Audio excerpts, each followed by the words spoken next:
Hey everybody, in light of the recent active shooter that has been in the news from Las Vegas, we've got just a couple things that we want to say, so bear with me. First, we're extremely disturbed to hear about this event, and we mourn for those that have lost their lives, and our sympathies go out to their families as they deal with the reality of such a horrific event. But understand, this is a horrific event, and it should never have happened.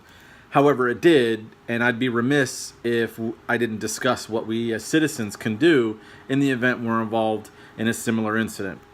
Now, this is not a discussion of whether people should be allowed to carry in a certain state or even at an event, and nor is it a question of whether high-capacity magazines should be outlawed or even assault-style weapons should be allowed. This is a discussion of what can I do if and when an active shooter incident occurs. You know, it's becoming more prominent now that it's no longer an if, but when.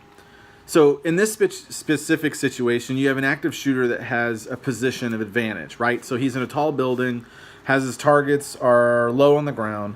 Now, this active shooter has a large arsenal, right? So we learned about that. Large arsenal, it's capable of rapid fire.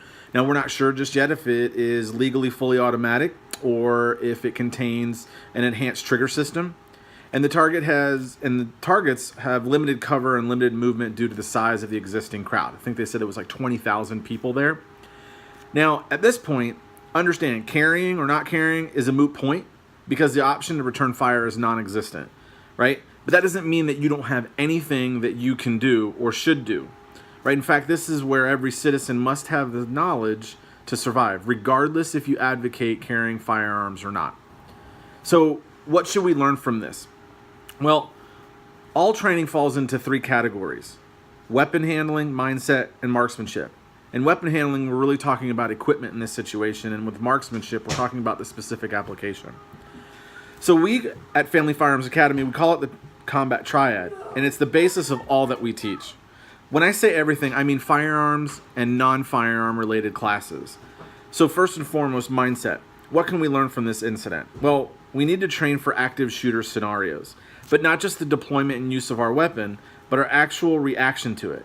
In some cases, we may not have the luxury of deploying our weapon, and in this recent case, carrying of a weapon was no use because the threat was far away, unreachable from the chaos. So, we need to have a plan. No matter where we are, we need to have a plan to run to and or create cover. 2, we need to know where all the viable exits are and position ourselves in direct line to them.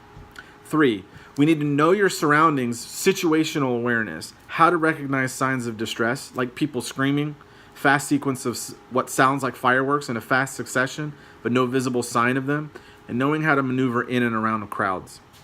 We need to assign roles and responsibilities of everyone that you are with, like family and friends. And we need to know how to properly treat a medical situation, either to yourself or others around you. Now, 2, weapon handling.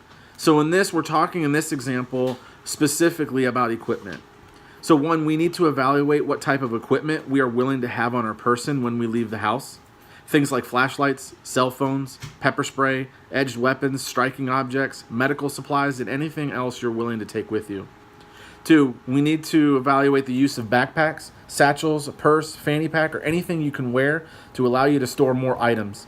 In this situation, there's a possibility of escaping without a life-threatening injury if you carried a backpack with body armor in it. Now, I know that sounds crazy, but it's actually an option, right? You can easily fit a level 3A ballistic plate capable of stopping most common handgun round calibers in a normal-sized JanSport backpack, and it only weighs 1.5 pounds. Now, that's a small sacrifice for having the ability to actually leave a situation still alive. Not only do we need to evaluate what type of equipment we want to take with us, but we need to evaluate our knowledge on the proper use of it. And so finally, we go to marksmanship. Now, in this situation, we're talking about application, not necessarily firearm. Not only do we need to evaluate what type of equipment we want to take with us, but we need to evaluate our knowledge on the proper use of that equipment. It's one thing to know how to put a Band-Aid on someone, but are you prepared to deal with a large wound or how to deal with someone who is in shock? Do you carry or have immediate access to a tourniquet? Do you even know how to use a tourniquet? It's important to evaluate the extent or proficiency of our knowledge. Think of your brain like a computer. Have you ever looked for an email someone sent you that had something important in it?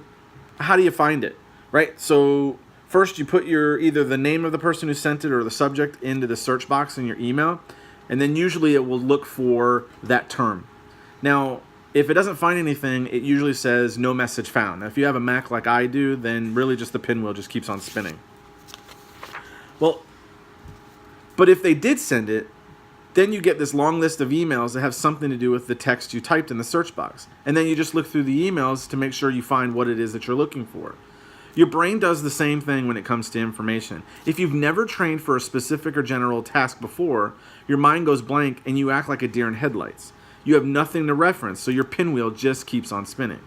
However, if you have some sort of training that even relates to your situation, you will have something to use.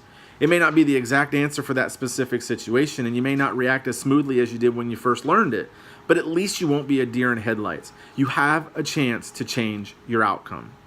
So with all that being said, and I apologize for it being this long, what's my point? Well, my point is to tell you to train, not just with a weapon. In fact, nothing I have even said up to this point talked about the use of a firearm. You need to understand the importance of training regardless of your background and experience. I don't care if you're former military or law enforcement, and I don't care if you're a stay-at-home mom that has never had any training.